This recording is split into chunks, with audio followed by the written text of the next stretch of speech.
Are the Rays really shopping Taj Bradley with a team that could possibly make the postseason? Well, Bob Nightengale says, hey, they're open for business. We're going to talk about Owen Caissie. He's probably getting traded here soon. And after starring in the futures game, says, hey, I'm not paying attention to any of it. Talking about trades, how about the guy that the Cubs gave away? They didn't even trade, and he wins the All-Star Game MVP. Every time I see Kyle Schwarber in a uniform other than the Cubs uniform, it always makes my stomach turn. Jaxon Wiggins hits the top 100 prospect list, and the Cubs sign a guy out of Texas that didn't get drafted. And I'm going to tell you why I think those are good signings for the Cubs as they try to build their farm system. All right, all of that right here on the Cubs Baseball channel. Like, subscribe, thumbs up. Let's get the show started. Great to see you guys. Brought to you by our friends at D Community, where we're going to be giving away some great prizes, including tickets to Wrigley Field here coming up really soon on our site. Let's go.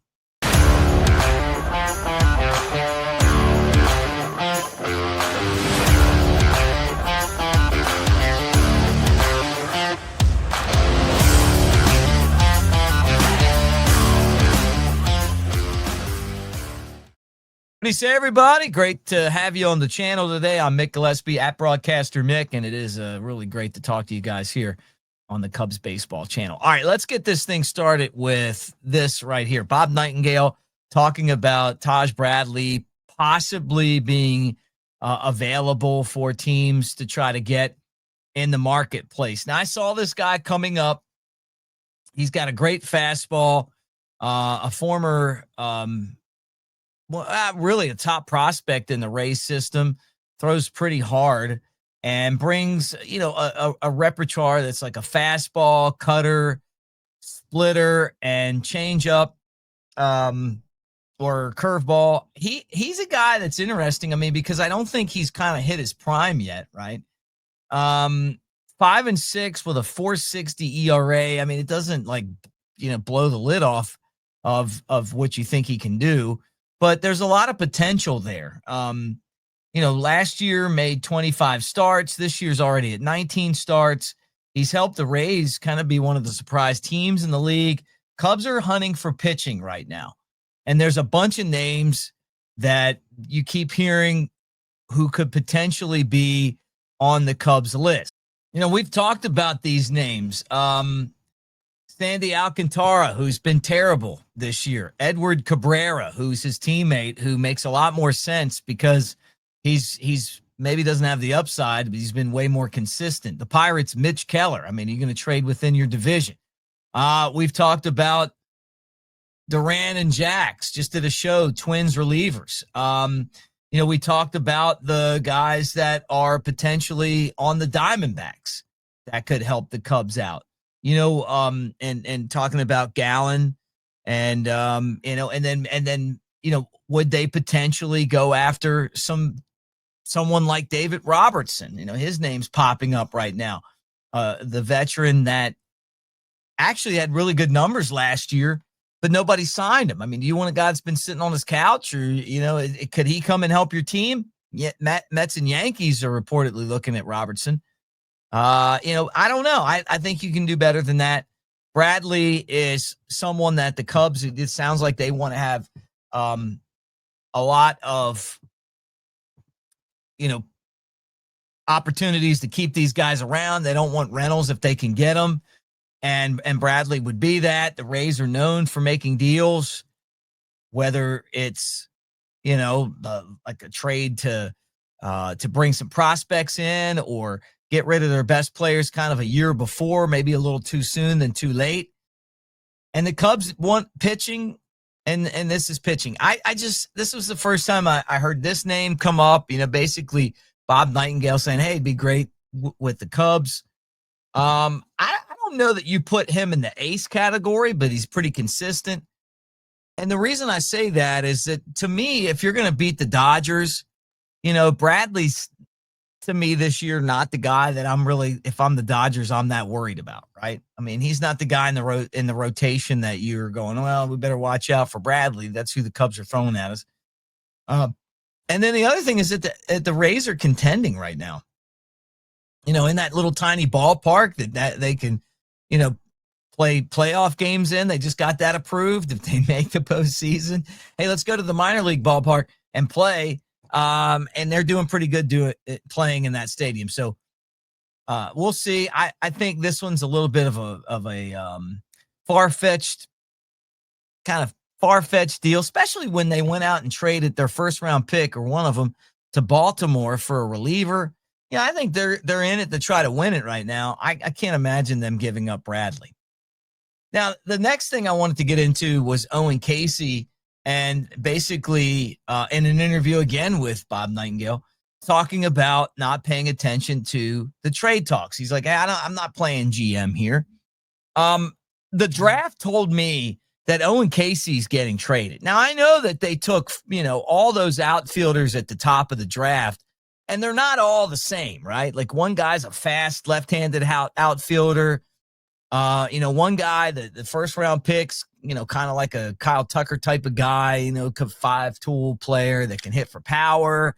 One guy's a switch hitter, but all these left-handed hitting, 4 left-handed hitting outfielders or switch hitters, one of them a switch hitter, and your first 6 picks. And it feels like to me like, hey, when we trade Owen Caissie, I can go to the boss and go, hey, look, we got rid of Caissie because we had to get this guy back in return. But we got all these guys in the draft to try to replenish the Owen Caissies that we didn't have, right? To me, I wonder, and I've just been watching this for a long time. There's a lot of these guys, the smaller stature guys, where they get in the league, and it's really difficult for them in pro ball to, to just kind of try to hang. I mean, it's a really long and arduous season. And I can think of some guys off the top of my head. I don't even want to say it because but I think you guys, if you follow the way that things work, you got to be pretty strong and tough to get through this road that we know as minor league baseball to get to the big leagues, right? And then when you get there, you got to be good enough to succeed. So hopefully some of these guys will do that. The problem I have is that Owen Caissie's like right there on the verge of being a star. So they trade him and they know he's going to go to the big leagues and he's going to make an impact this year. So you got to get the right deal back in return, because people like me are going to hold you accountable. But if you get the right deal back, people aren't over here busting you on the Michael Busch trade, because you're like, hey, you know what? We gave up 2 good players, 2 top 100 prospects, but we got back a guy that's our everyday first baseman, and he's doing really well. So you make a deal like this, you got to hit it. And Caissie's like, look, I'm not paying attention. He's getting traded. I can't imagine it not happening. And the only thing that he can do is just show up every day. And then it kind of reminded me of this. Because Caissie's a prospect along the same lines as Kyle Schwarber. And you're going, well, Schwarb's blah, blah, blah. No, they're elite level prospects, that did a lot of damage in the minor leagues. Kyle Schwarber was so good as a minor leaguer. I remember saying to some of the Cubs front office, like, he's one of the top 10 left-handed hitters in the world, and he's in the minor leagues. See, I think Owen Caissie's kind of along that same line. I think he's one of the top left-handed hitters out there, and he's in the minor leagues. Joe Madden worked hard to basically, hey, I want this guy on the team, and they got him up there, and he was immediately making contributions. And even though he wasn't ready to be an everyday player, catcher-wise, he really was a contributor to the Cubs and helped them win the World Series. And, when you talk about one of the worst decisions ever, it was when the Cubs basically non-tendered him after the 2020 season and made him a free agent. He was quickly snatched up by the Nationals, and then he was traded. Now he's an everyday player on the Phillies. I just don't understand for the life of me how in the hell you make that decision. And I mean, I get like the fact that we're looking back in retrospect right now, and I know it was COVID and everything else. I don't get it. I just don't. Like, there's a value to a guy like him. If you didn't want him, why didn't you just, trade him? I don't know. I mean, can you imagine just looking back on giving up this guy. He might hit 500 home runs in his career. What I really loved, though, was watching him. He's such a humble guy. And watching him in that home run derby, like just in his element. And the National League was going to win that home run derby because Pete Alonso, the polar bear, was like looming. So it had it gone to he was going to hit him home. He was licking his chops, but Schwarber took care of it himself. And apparently he broke his bat in his last, time up, and then, had a new bat. Hey, 3 home runs. I got to tell you guys this too, is I absolutely loved the swing off. I was like, whoa, hey, I never in my life did I think as a baseball purist that I was going to enjoy that swing off. I think that the minor leagues ought to do a swing off, play like 10 innings. And if you don't have a winner, swing off. It's like those soccer matches, like I play on the video games. And it's like, you get to the point and it's like, hey, we're going to, goal kicks. It's pretty cool. I loved it. It was so different. And maybe it was just because it was the All-Star game. And some of you guys are probably going to argue with me, but I just thought it was cool. I don't know that I would want like big league games ending like that. But you know what? If you go 12 innings with the guy at second and nobody wins, maybe that's the way you do the 13th, because they're so worried about pitching. In the minor leagues, you just don't have pitching. So it makes a lot more sense there just to end the games. But it was fun. I thought it was great. And I was so happy for him, man. I met him before he ever even played in the big leagues. And I thought it was just fantastic watching that. Now, a couple more things, kind of a side note here is that Jaxon Wiggins, who is one of the hottest prospects in baseball, has reached the top prospect list. We haven't seen him pitch since June 20th. And just like Caissie, his name is included in a lot of trade talks. And it almost feels like they don't want any more tread on those tires until he's traded somewhere. And then that team that gets him can figure out what they want to do with him. I think the Cubs are going to get pitching. You got to give up pitching to get pitching. It hurts because you got to give up the good players, but he's becoming an elite level prospect coming in at number 84 right now. And I look for him to be dealt.